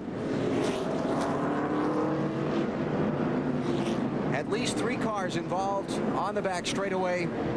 It began in the vicinity of a 3-wide race for about 4th place coming off turn 2. And you see the results. Off turn 2, they got 3 wide, and there just wasn't enough room for 3 cars. There's Casey Mears involved in it. See Johnny Sauter's dropped his window net. That's a good sign. That's his signal to the safety workers that he's basically okay. Who calls that, Bob? I don't know who it was. Jason Keller also involved. Some heavy damage to the 22 car. Counting 5 cars all totaled with some pretty significant damage here. Well, let's take a look at what happened and see. Man, that was tough. It looked like Mike Bliss was stuck in the middle. It looked like the 25 car.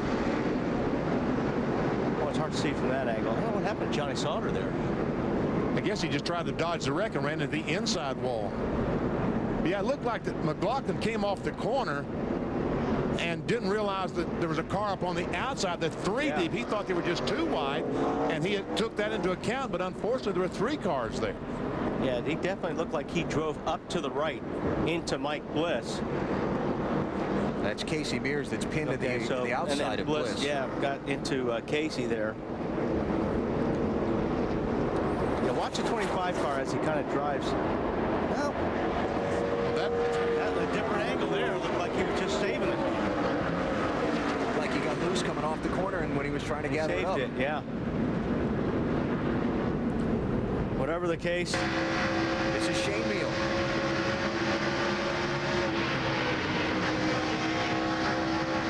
Man. On board with Jason Keller. This won't be good. No, this is not going to be good. Listen. Start easing up, ease up. He got hit. Looking inside, real easy. Yeah. Somebody got into him. And from Michael Waltrip's view.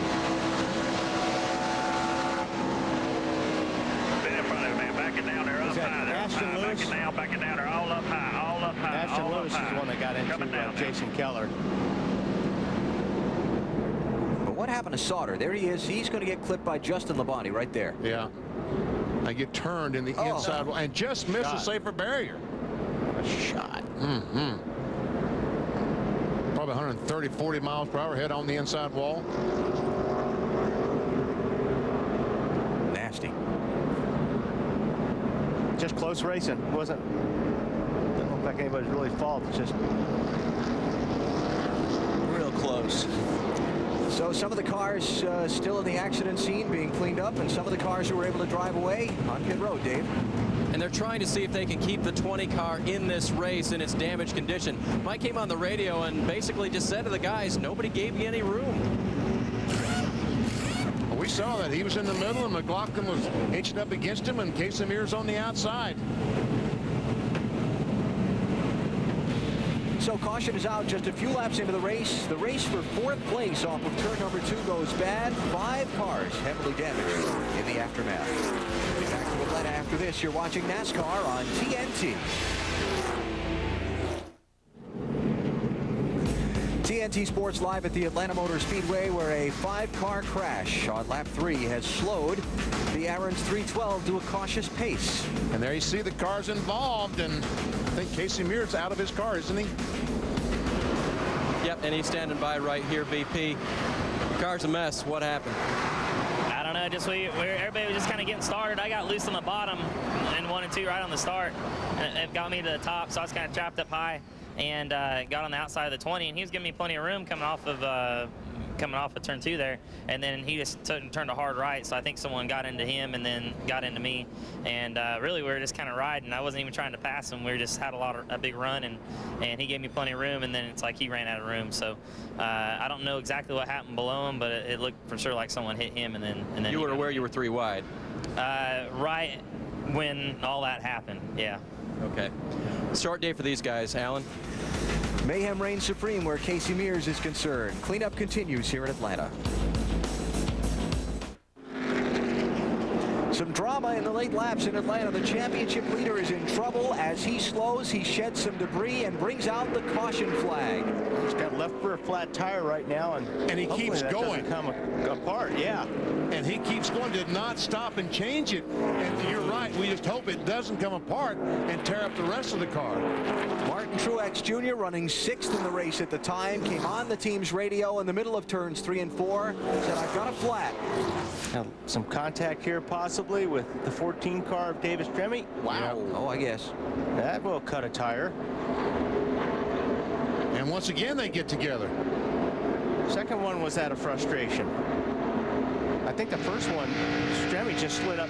He lost it. Car got loose. He lost it. He went up into Truex, and then this one was just out of frustration here. On board to Mark Martin as he watches that. And he sees the 8 car, the tire going flat. So that happened. Truex obviously in turn 3 by the time he began to realize he had the problem, was by the pit road opening. Stay out, stay out, stay out, stay out, stay out. Wow. Man, I'll tell you what, I hope that tire does not come apart. I wonder why you do that. He's staying out because pit road is closed, but there's only 13 cars on the lead lap. If he tears the car up. Yeah. Matt, what are they thinking? Bono thinks he is the lucky dog, and he's double checking with NASCAR, and he didn't want to pit if he was indeed the lucky dog. Right now he's talking with a NASCAR official. You can see the left rear is flat. He's consulting. But isn't it, if you're the cause of it, if you're the cause of the yellow, you don't get the lucky dog, right? That's my understanding, but there's the tire starting to come apart. If you are the reason for the yellow, this is getting a little bit out there. He's not exactly driving. Oh, trouble, turn 3. Oh, Menard. Paul Menard and others. Fedua. Where is the 8 car? Did he get through? Is that him coming off? Is that him? I'm looking for the championship leader. He is spun. 72. Got into it. He started over at 3. Now you got a piece of it. Rolling, but Talk to me. Joey, tell me damage. I see the left side. All your tires look up. It's Bono Manny, the crew chief, asking for a spotter. Somebody just bleed me out. I'm gonna predict what happened here. Menard was slowing down to get to the black flag, and the pack behind him didn't see it. There you see the 11 car down on the bottom. Actually, yeah, he just got loose there. Yeah, okay. That's what I thought would have happened too, but he did it in front of a lot of cars. And you see Randy LaJoy, I guess, gets tagged from behind, turned around right in front of the 12 of Fedua.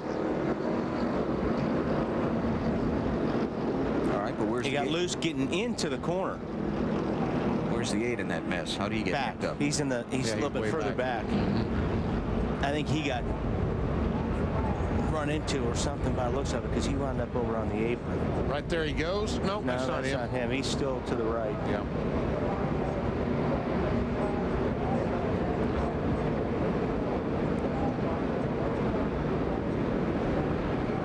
12 car comes down, and I think Menard thought he was going to come on down, and he kind of stood on the brakes to avoid hitting the 21 car and spun himself out. Jumped off the gas, hit the brakes, and that'll spin you out almost every time. Joy and Fedua. Big hit there. Boston Reed slides through the middle in the 87. And there was Blake Feast in 00. Marty's guy. Yeah. Yeah, he was just trying to avoid hitting the 21 car and spun himself out. All right, where's the 8? Hornaday goes through. I think 8's still to the right. I think he's down there. Yep. Okay, he's on the apron and he got bopped in the back. By 72, Kevin LePage, I believe. Michael Waltrip's view. He's seen a couple of these today from this angle.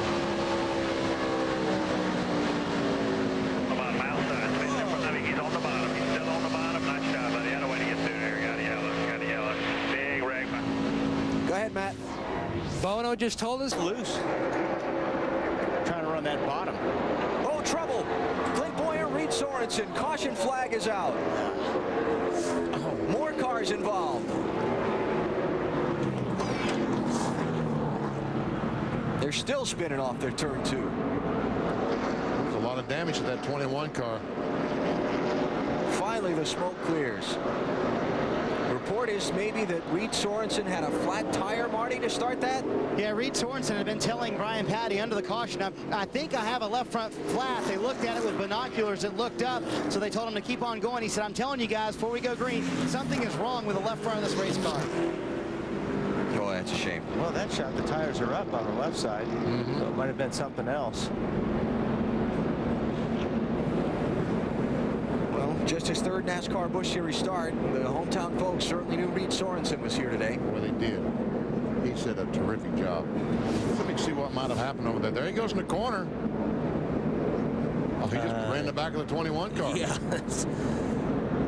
Did Truex just get hit again coming through there? I don't know. I think so. If we see that angle again, I think he gets tapped in the back, but saves it. 41 car just gets a bite off the corner, just runs right in the back of Clint Boyer.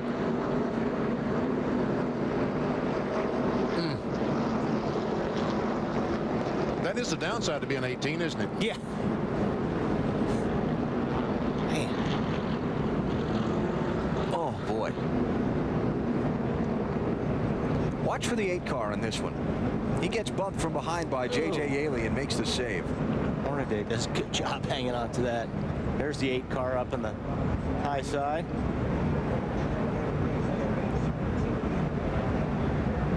Oh, yeah, man. he did get hit. Did he ever get bumped? Woo.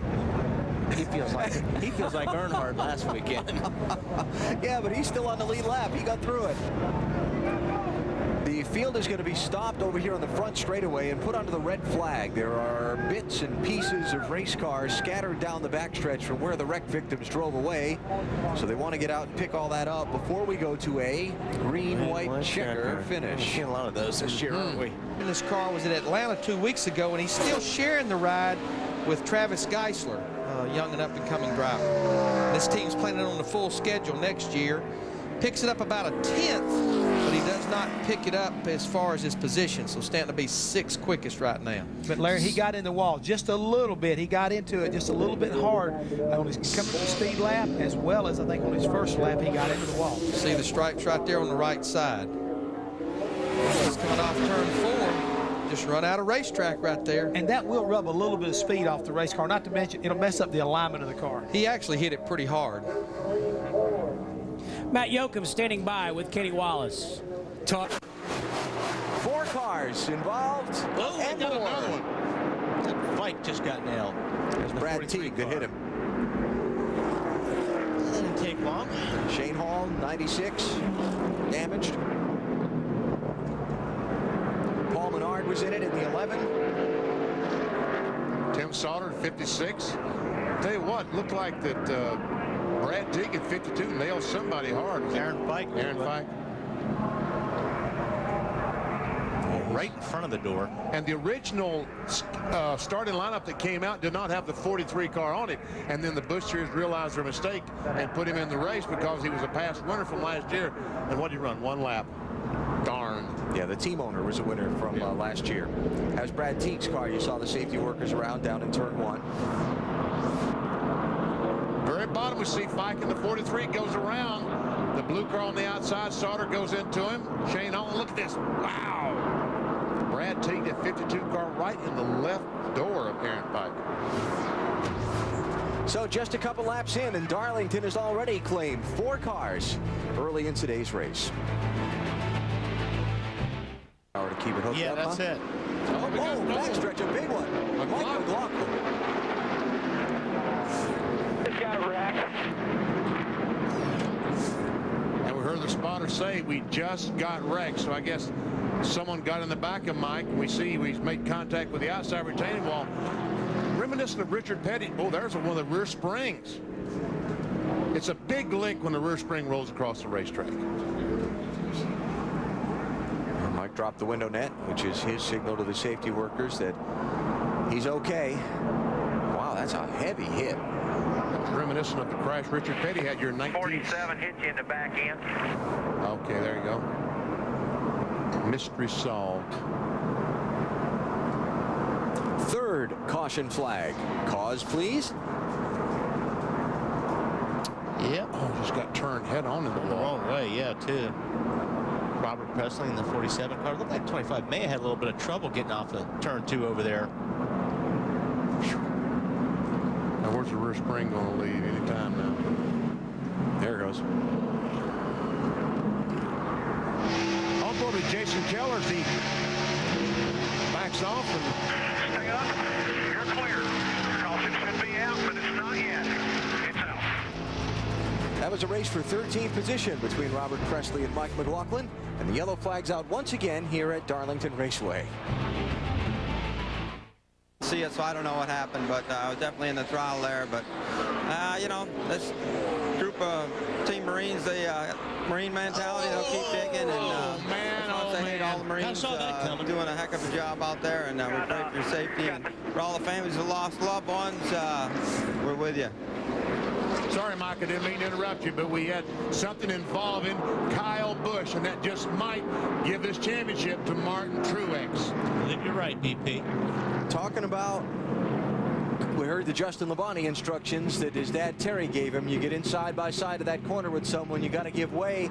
Kyle Busch had a run on Ron Hornaday going into that corner, but not enough that Hornaday thought he had to give way, and it just kind of all fell apart from there. It looked like Hornaday got loose getting in the corner and finally just had to slow down so much to get the car under control that Kyle Busch ran in the back of him. See if we can see what happened. Well, here we see going down into turn one. Kyle Busch tries to get underneath Hornaday, but I don't think he was far enough up there. Oh, I see the contact there. For Hornaday to give it to him. And then Hornaday was just busy saving the race car, and Kyle Busch ran into him. And Truex somehow misses the wreck, gets by. On the left down onto the apron. But looked like heavy damage to the 60 car. Once again, the straightaway, we see Kyle Busch. He's got to run, but as Wally said, he's not far enough along to go and take the corner. He goes in, makes contact with Hornaday, gets him sideways, but now he thinks Hornaday has it safe. He gets back on the gas and plows right in the back of Hornaday. And Greg Biffle caught up in that as well. There's a lot of damage in the front of his car. It's a good save by Hornaday. And Biffle also made some pretty good contact with the outside retaining wall. And this from Kyle Busch's view. You see, you really got to be at the guy's door for him to give you the corner, and Kyle did not have enough race car up on Hornaday's door. Oh, I see Hornaday was busy waving at Kyle Busch. Yeah, see his hand come out the window. So Kyle is on pit road, Marty. He's here, Alan. Obviously, a lot of front-end damage. Lance McGrew, the crew chief, said, let's take the time. Let's get it right. They want to fix the bottom part of this grill where the air goes in. Underneath the black tape, that's what they really want to fix. Taking on 4 tires right now, and there's also right rear damage as well. Dave? With Greg Biffle now, Marty. And Greg, sometimes at Darlington, there's just not enough room early on, is there? Oh, no, it's not enough room. Everybody's doing good, but Ron Hornaday, I mean, that's it in a nutshell. I mean, that's why he doesn't going to race for Richard Childress anymore. And the guy's got zero talent, zero ability, and wouldn't let the 5. The 5 had to run on him 2 or 3 times down the front stretch, and 5 kind of got into him because he ran the 5 down on the apron and brake checked him right in the middle of the corner and wrecked us all. And that just takes absolutely zero class to do that.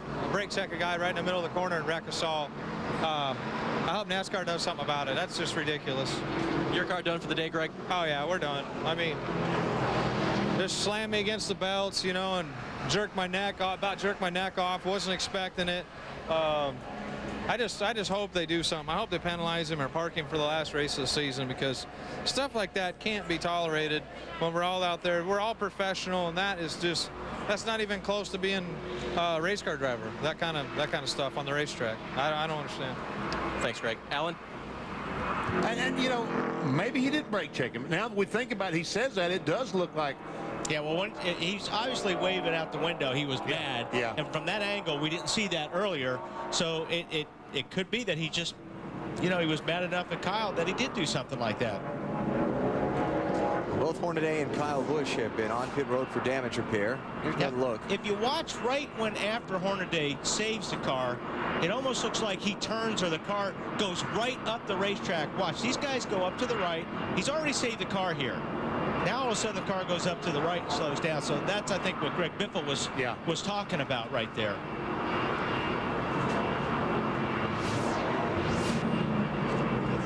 So, you know, I mean, brake checking coming on at a caution flag at 45 miles per hour is one thing, but at this speed, that's not a very safe thing, not a very safe move, if that's what he did. And again, Biffle is saying he did. It looks like he could have. One thing about this place is if it was anywhere else, I'd say maybe he did, but this place is so slippery, and you're always trying to save the race car. You don't know if Hornaday was still trying to save the car or what. That's a tough call. So caution is out. Kyle Busch trying to keep his championship alive. Damaged in a wreck, while Martin Truex Jr. finds a way through the melee. Well, see, from that angle, it did look like he drove up the racetrack. Fourth caution flag is out already here at Darlington.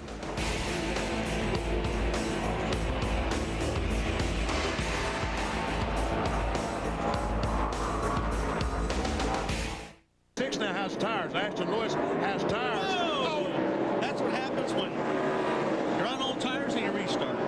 David Stremme in the 14 did not pit under this caution, and he's going to get run over. Again, yeah. Okay, now get to the apron of the racetrack quick, can you? Caution flag is out. There's got to be debris down there. Oh, man, that is... I'm told that the transmission broke on the 14 is why that David Green in 37 ran in the back of him.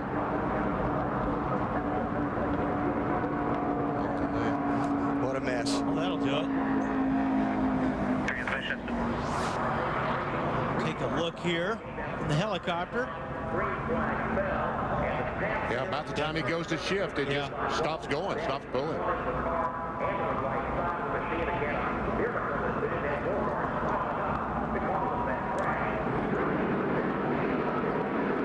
Okay, about those cars behind Kyle Busch.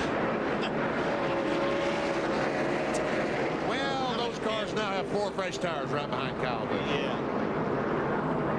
Boy, when the second place car on a restart doesn't get going, he's lucky it wasn't a much bigger mess. Yeah, you're right, Alan. That really is fortunate that more cars are not involved than just the one.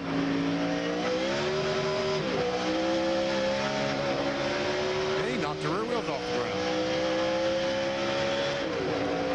37's got to have some damage to it. Yeah, you wonder how much damage that he does have, David Green. Looks like it's all up high, on the hood.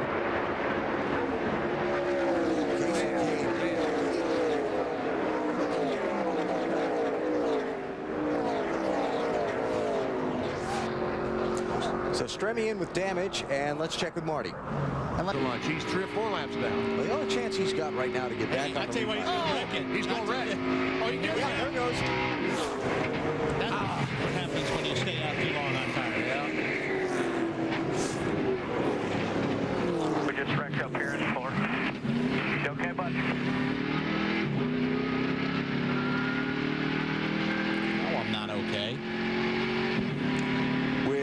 48 laps to go. Kyle Busch into the wall in turn 4, and the caution flag is out. The caution flag he needed a little while ago, he is now.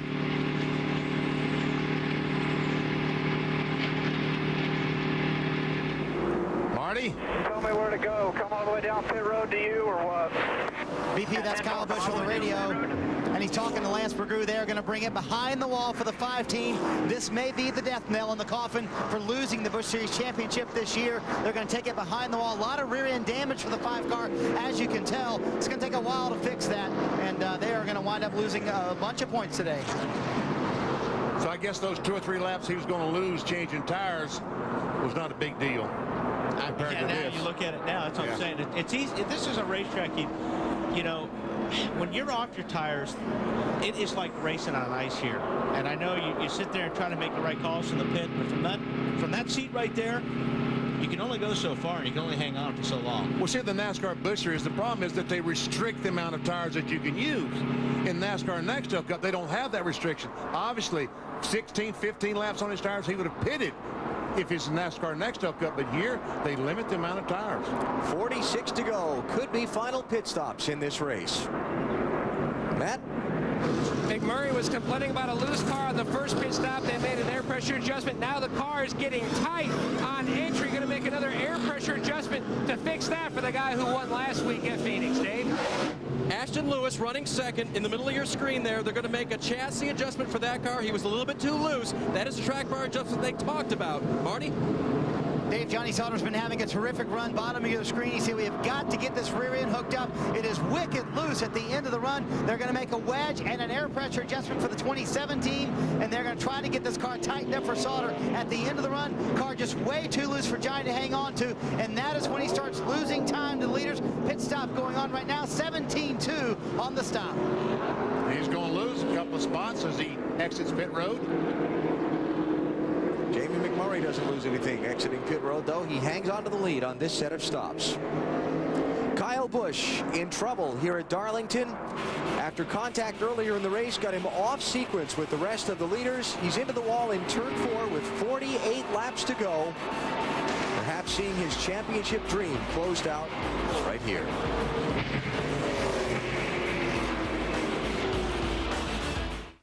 Hoping for a caution, maybe a little bit of tire smoke there as he went through the corner.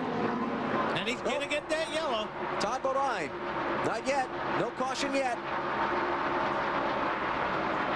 That's turn 2. Todd up out of the pack, and now he dives down onto the apron. No yellow, huh? No yellow. Oh, man. And McMurray needed that so badly to come down pit road and to make sure. Turn 3, turn 4. Oh, no, Jennifer. Look out. Boy. We're wrecking in 4. We're wrecking in 4. That's what you don't hear the spotter to say. We're wrecking in 4. No, that's not. Sometimes you hear that caution and your guys are waiting and they don't want to hear that it's you. It's like a one-car incident. I don't see any other cars driving away, so. Well, let's see. We got the Sports Illustrated jinx. They built up North Carolina and they lost last night. Alan, don't go that way. Appreciate you throwing that in there. David Strimmy, the 14 car on the inside of Jennifer, and I don't know if it was contact or not. I think she just got loose, really. Yeah, it's really hard to tell from that angle, and it's a place that you tend to fight loose into these corners, and the reason that you fight that is because you try to get the car freed up from the center of the corner out, and so it can get away from you a little bit, especially with low air pressures. Well, if the object was to get 300 miles of experience today, that has not worked out. First caution out early in the Ford 300 at Homestead. And Casey King could not back up his car, and he's going to go almost to the rear of the field. And we see damage on the right front fender. That's not good. No. You have to come back in and do some work there. Well, when you got 41 cars on the lead lap and they're all pitting together, traffic can get a little thick, huh? And Casey Kane got the worst of it. Right there. Oh, we got a crash. That's Tim Fedowa, BP. As we come back to live action. And I tell you what, that's lucky. When you can spin off turn 4 and not running to one of these walls, inside or outside, Timmy, you're a lucky boy. Tim Fedor from Holt, Michigan, series veteran. Got a flat right front tire there. Yeah, be lucky if he can get back to the pits and not have some more damage than that right now. He's okay right now. If he can just get back in and get some new tires there, he'll be okay. Let me see what might have happened. Top of the screen. I don't know. Yeah. Well, one of two things. He got hit or he got loose. Yeah, one of those. Yeah, he definitely was sideways. And see, this you try to make the car better as the run goes on. You have to start the thing out a little bit free. So you're trying to go hard in the middle of the pack. It's easy for that to happen. I vote for the got loose thing. We'll be back to Homestead-Miami Speedway. Waiting to happen. Oh, it is. And it happened behind them. That's Eric Jones in the 73. Caution flag is out. I think his spin off of 4 was quite as good as... on the backstretch. 72 car Stan Boyd out of Flint, Michigan. Around he goes. Boy, Stan. Looking at the left rear quarter panel there, it looked like Stan might have slowed up and somebody behind him didn't. Didn't slow up nearly as abruptly, did they? A little failure to communicate there. Okay, Holly, Michigan. Suburb of Flint. All right, here's the back end of the caution doubleheader. All right. Eric Jones. Looks like he might have had a... No, wait a minute now. That wasn't Wally. Wait a minute now. Did Wally get in the back of the 72? Let's see. We have an onboard with Wally. We'll go on board and see if we can condemn him or not.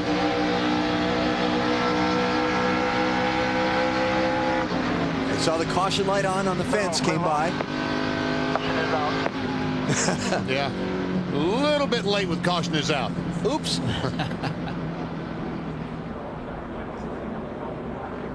right, the leaders have bypassed the opening to pit road, so we'll take a break. Under caution. Wally was a bad boy.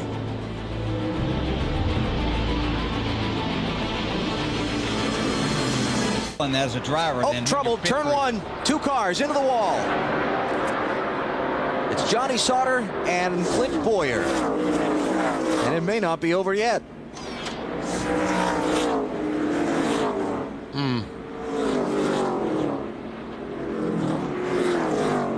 A lot of damage to that 27 car and the 21 as well. I would suspect that as fast as you're running at this racetrack, you're not going to hit much of anything without getting a lot of damage. No, you're going to do a lot of damage here. See what that is dragging under the car. See if we can see what happened there. We see Boyer going in the corner. He's going to get loose. And just touch the rear of the 27 car. Well, DJ, when you get on the inside of someone, really gets you loose if you aren't careful. Sure does. The speed that we were just talking about is why that happens. A lot of it, again, you loosen the car up to try to get off the corner, and you get down on the inside, you lose some of that air that you depend on, and next thing you know, you're sideways. And unfortunately, sometimes you take the guy out that you were trying to pass to. Let's go on board with Mark Truex Jr. in the 8 car. And watch, spin in front of you, spin in front of you, go. There you go, come on, outside, just clear high. Caution is out, caution is... 12 laps shy of halfway and under caution for the 7th time in the Ford 300 at Homestead-Miami Speedway. Yikes.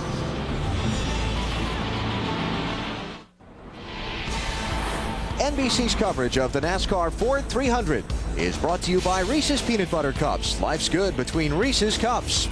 By Smooth Busch Beer and Easy Drinking Busch Light. Busch, the proud sponsor of the NASCAR Busch Series. And by Aaron's. Drive your dreams home today. A lot of cautions in this Ford 300 so far. Man. This should be a look at caution number 7. Once again, the 21, Clint Boyer gets on the inside of 27. Johnny Sauter gets loose. When that back end goes up, it just touches that left rear of Sauter, and around they both go. And ticks him off. That makes a little mad. Just a little. We know because when they both got to the access road to come down to pit road, Johnny Sauter in the 27 told Clint Boyer, "I'm not a happy camper." No, but this is the last race of the year. We don't want to leave it with a fine, so let's just let him know I wasn't happy. All right, Marty. And this is also Johnny's last ride in the 27 car. A lot of left side damage. Johnny, what happened to start the incident? I don't know. We just got wrecked. I think the car underneath me got a little bit loose. I just hate it for John Cook, everybody. Kleenex, Kimberly Clark. It's been a long year. We've had a lot of good runs. Just haven't been able to capitalize on it. But I just got to get away from the Childers cars, because if I don't, I'm going to probably ruin my career. So hate it for everybody on this team. They work so hard. I just, what can you say? We're in the garage. Next year, Johnny will be in the 1 car in the Busch Series. Alan?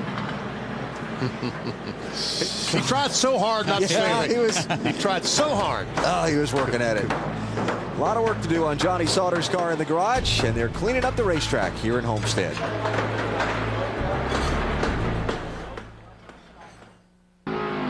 We have a caution. Yep. Oh, Matt Kenseth. Wow. Good thing there's caution. See those pieces just come flying off Robbie Gordon's car? He's hit the wall pretty hard there. He made serious contact with that wall. We are finished, okay? We are finished. How hard you hit it, Robbie? Wow, that hard. Yeah, like he was sideways whenever he hit it. Got the back part of the quarter panel there, so he was out of control. Ron Hornaday appears to be going to be the lucky dog. He's running in the 8th position. Now we're only going to have 8 cars on the lead lap. This could not have played out any better for Matt Kenseth and Michael Waltrip. Exactly. Make sure everybody's out of the way. Because they were on the odd pit stop schedule, when a lot of those other guys made green flag stops, they've been caught a lap down by the caution. Now Kenseth is going to have even up tires with these other people who stop, and he only has to race about 8 guys for the win.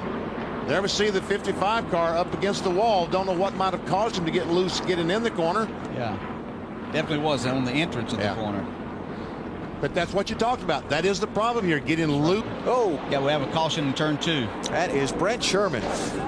Brent's from the ARCA series and had done a great job all day long. I don't know what happened there. Boy, and Harvick did not want to see this caution flag. Oh, did not want to see it. Every time he stretches it out a little bit, we bunch him back up. Paul Menard came down pit road as that crash was happening, Dave. Alan, they asked him if he had fuel pressure, and he said no. Oil pressure, no. He said it just died on me, and it will not restart. That's a shame, too, because he restarted 10th on fresh tires. They had pitted. They had a set left, and he was coming back up through the field. And the 8 car, Martin Truex Jr., a team car to this 11. We've seen all the trouble he had, how good a race car he has. He is the Lucky Dog Award winner. He will be in the 12th position on the lead lap. So what happened to Brent Sherman? Well, there's nobody there to blame, is there? Man. DJ, getting in the corner looks like it's going to be a real problem tomorrow. Can be a real problem. Again, you fight the tight in the middle and tie it off so much that the things that you start doing to free the car up is going to free you up on entrance and getting to that center. So you're unhooking the back a lot of times to try to make the front end turn, and that's exactly the kind of situation that you get into. That's the result when he gets too loose. Exactly. Wow. And you get that combination with a set of tires that may be looser, and then you're really sideways before you know it. So the 10th caution of the Ford 300 is out, and we've still got some late laps drama to play. Can Kevin Harvick hold on for the win? We'll be back.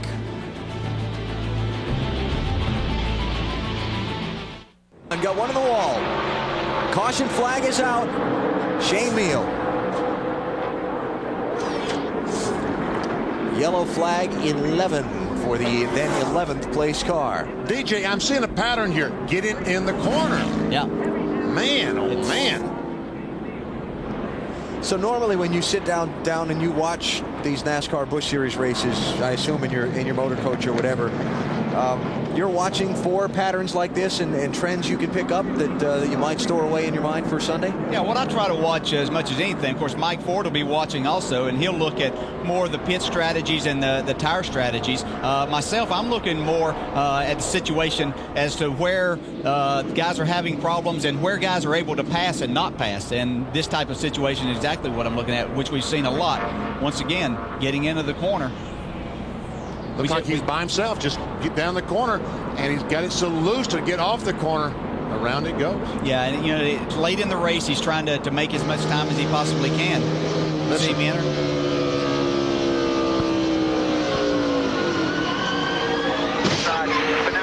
Wow.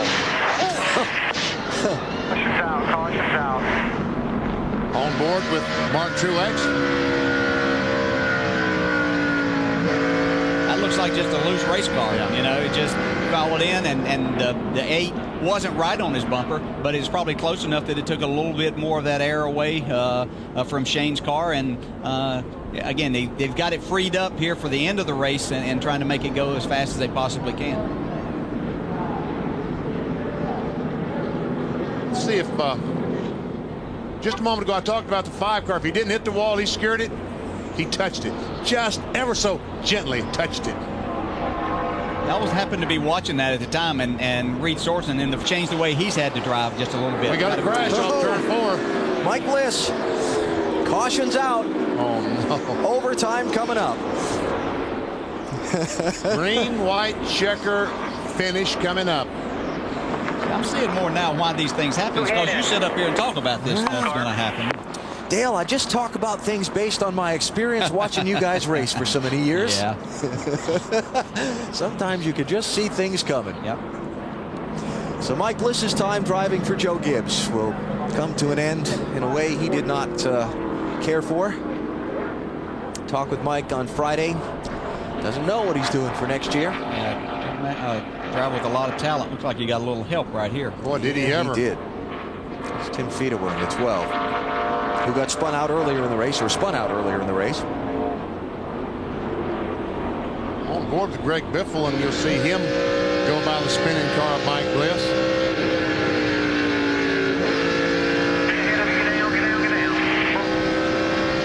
It's easy to sit here and say that, well, he just ran into him. You know, the possibility is there that Mike Bliss had to get out of the gas just a little bit or something, and then got into the back of him. So you don't know those things. They're the only 2 guys that know really what happened, but it did look like there was some contact. I think I probably know what Mike Bliss thinks happened. I'm pretty sure of that too, yeah.